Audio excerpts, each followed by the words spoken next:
lived experience, the burden, particularly on single mothers, has been profound and pronounced. And when we think about these things, we have to think about it not as numerical issues, not as statistics, but through the eyes and lens of a lived experience. And for all of the young women, regardless of your time in life, that are raising a loved one, that are desperate to get that young child back into in-person instruction, for all the social emotional benefits, to get that young child back with their friends playing outdoor soccer and feeling safe and confident that they're going to do that, and that they need the support to get subsidized child care. That's exactly who we are thinking of, you, as we put together all of these programs. And just want to thank you for everything you've worked through, your resilience, and just know we have your back, and there's more we'll be doing in the weeks and months ahead. With that, we're here to answer any questions.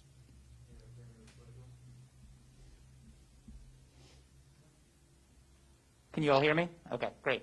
Hey, Governor, I'm Jeremy White with Politico. I am the conduit for reporters today. I have a lot of questions about Ted Cruz here, so we'll just jump right into it.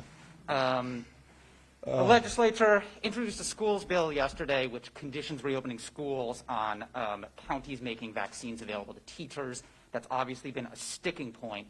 Can the state make that happen in time to reopen schools soon? Well, my fear about what was put out yesterday, it's actually going to slow down our ability to reopen schools safely. That's my concern.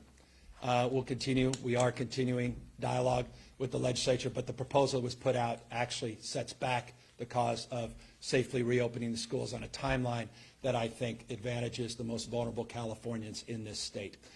We put out a framework, and I'm grateful that the legislature embraced the framework of around $6.5, almost $6.6 billion of early action to support safely reopening schools, and that was very encouraging to see. But when you read through the details of the proposal, it actually does not allow any cohorts to open for some time, where I believe very strongly what they're doing not only here but in places like Long Beach are the better and preferred approach. There's momentum on reopening schools, and I want to continue to see that momentum. That's why we're setting aside 10% of new first dose allocations for our teachers, for our paraprofessionals, for our cafeteria workers, for the support staff to do precisely that. That is a significant set-aside. We're operationally standardizing that in every part of the state through the third-party agreement, and we think that will substantially address concerns. Number two, we have provided 3 months already of free PPE. It's profoundly important that we have protective gear. The state at no cost has already forwarded that PPE, and we will make sure that we're supportive in every way, shape, or form with additional supports for protective gear as is necessary to get our youngest cohorts safely back into school. We also providing 41 counties, over 1,000 schools have already committed to a testing regime through Valencia Lab. We want to build on that. We have already framed a effort for more transparency, more accountability, created safety strike teams, even put up a map on Safely Reopening Schools Hub, a one-stop shop of information for parents, for teachers, for professionals, for the public that we put out over a week ago. And so we're seeing momentum. We're seeing communities like this prioritizing their teachers today. And now with more vaccines being available and the set-aside, we think that will further advance that cause.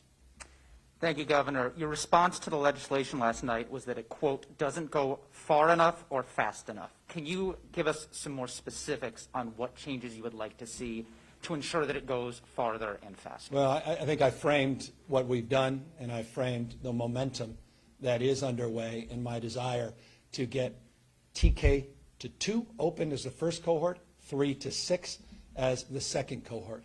We are using science. We're using CDC guidelines. And unfortunately, what was put out today in print, and again, it's an iterative process, and we're looking forward to continuing the dialogue with the legislature, actually doesn't allow for any of those cohorts to open until a numeric number that the CDC themselves doesn't even subscribe as it relates to reopening elementary schools is met, and that's 7 cases per 100,000. Our stipulated guidelines is 25 per 100,000. The state's currently at 18.4. That's why Long Beach announced they are intending to reopen. And so I don't want to slow down that process. That's fundamentally the difference of opinion between what was put out yesterday and the position of our administration, the position of the Biden administration, the position of Dr. Fauci himself.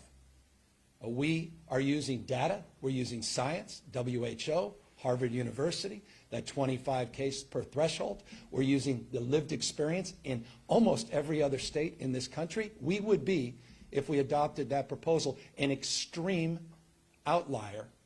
And the only cohort that they're requiring go back, it's on April 15th. That's almost near the end of the school year, and those are for special need kids. I want to get our special need kids back in school sooner than 2 months, and certainly have the ability to get educated beyond just the traditional school year. We can do this. We can keep people safe. We can protect folks, the kids. We can protect our students. We can protect the community. We're seeing case rates decline.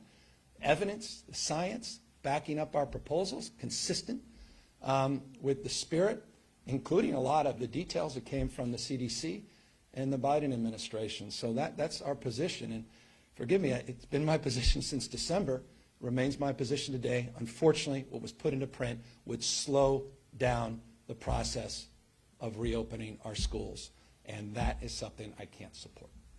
Legislators have suggested they could hold a vote on this bill as soon as Monday. If they send it to your desk as is, would you veto it? I've made it crystal clear I can't support something that's going to delay the safe reopening of schools for our youngest kids.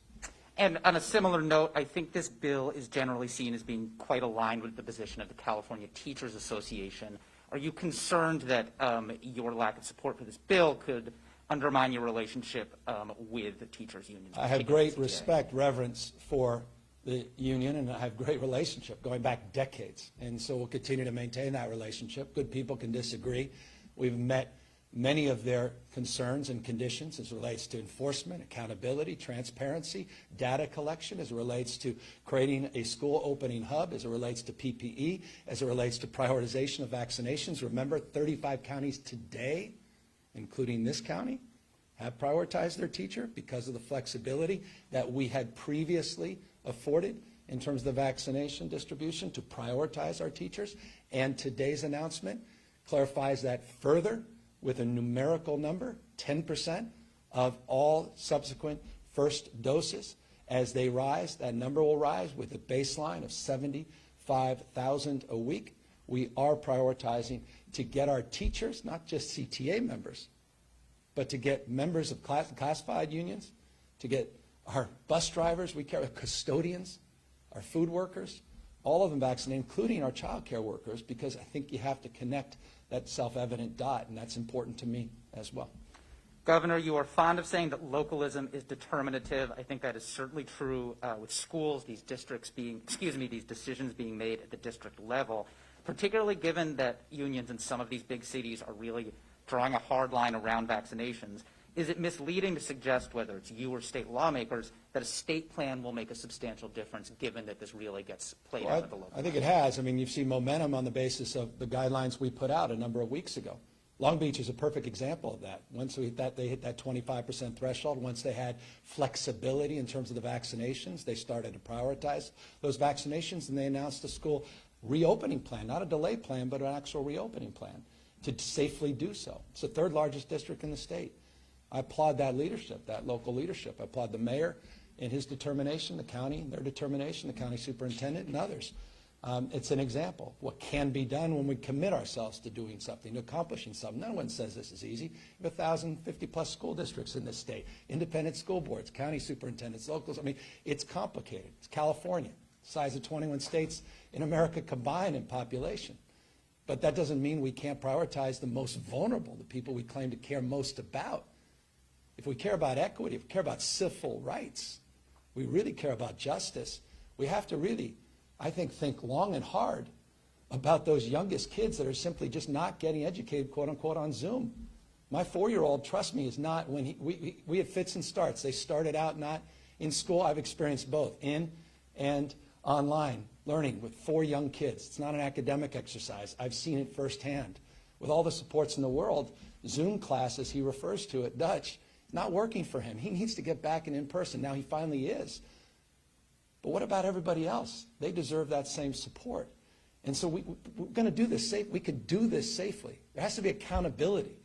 Fully optimized, of course everyone's vaccinated. That's why we want to prioritize. That's why we have prioritized vaccines. That's why we're setting aside 75,000 every week. Plus, that grows. So, forgive me, I don't want to, I'm animated on this because a plan to delay reopening is not a plan to help protect our most vulnerable Californians. It's not a plan to help single moms. It's not a plan to get our economy moving again as we stabilize things. No one's taking the Band-Aid off. We have all the rules and regulations. There's, in fact, a few states in America will have more rules and regulations in terms of modifying to keep everybody safe than California. We're never going to walk away from that commitment. But to delay that opening based upon science that doesn't exist, when we arbitrarily announce that somehow we're moving forward without CDC recommendation guidelines, totally contra to what everything Dr. Fauci and all the experts are saying, and we come up with a threshold that's 1/3 what they have been and others suggesting, I don't think is a real plan to take care of our most vulnerable kids. A clarifying question, Governor, on that 10% or 75,000 set aside for educators. Is that specifically for TK to 2, or would it be sort of first come, first served? In person.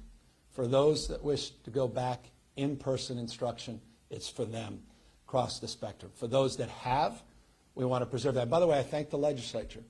There are a lot of areas of agreement. And by the way, we should just level set and just stipulate that. The $6.5 billion, that mirrors the 4.6 plus the 2 we put out in the January proposal. So we're very pleased with that. I'm very pleased that we broadly agree in terms of a phased reopening, TK to 2, 3 to 6.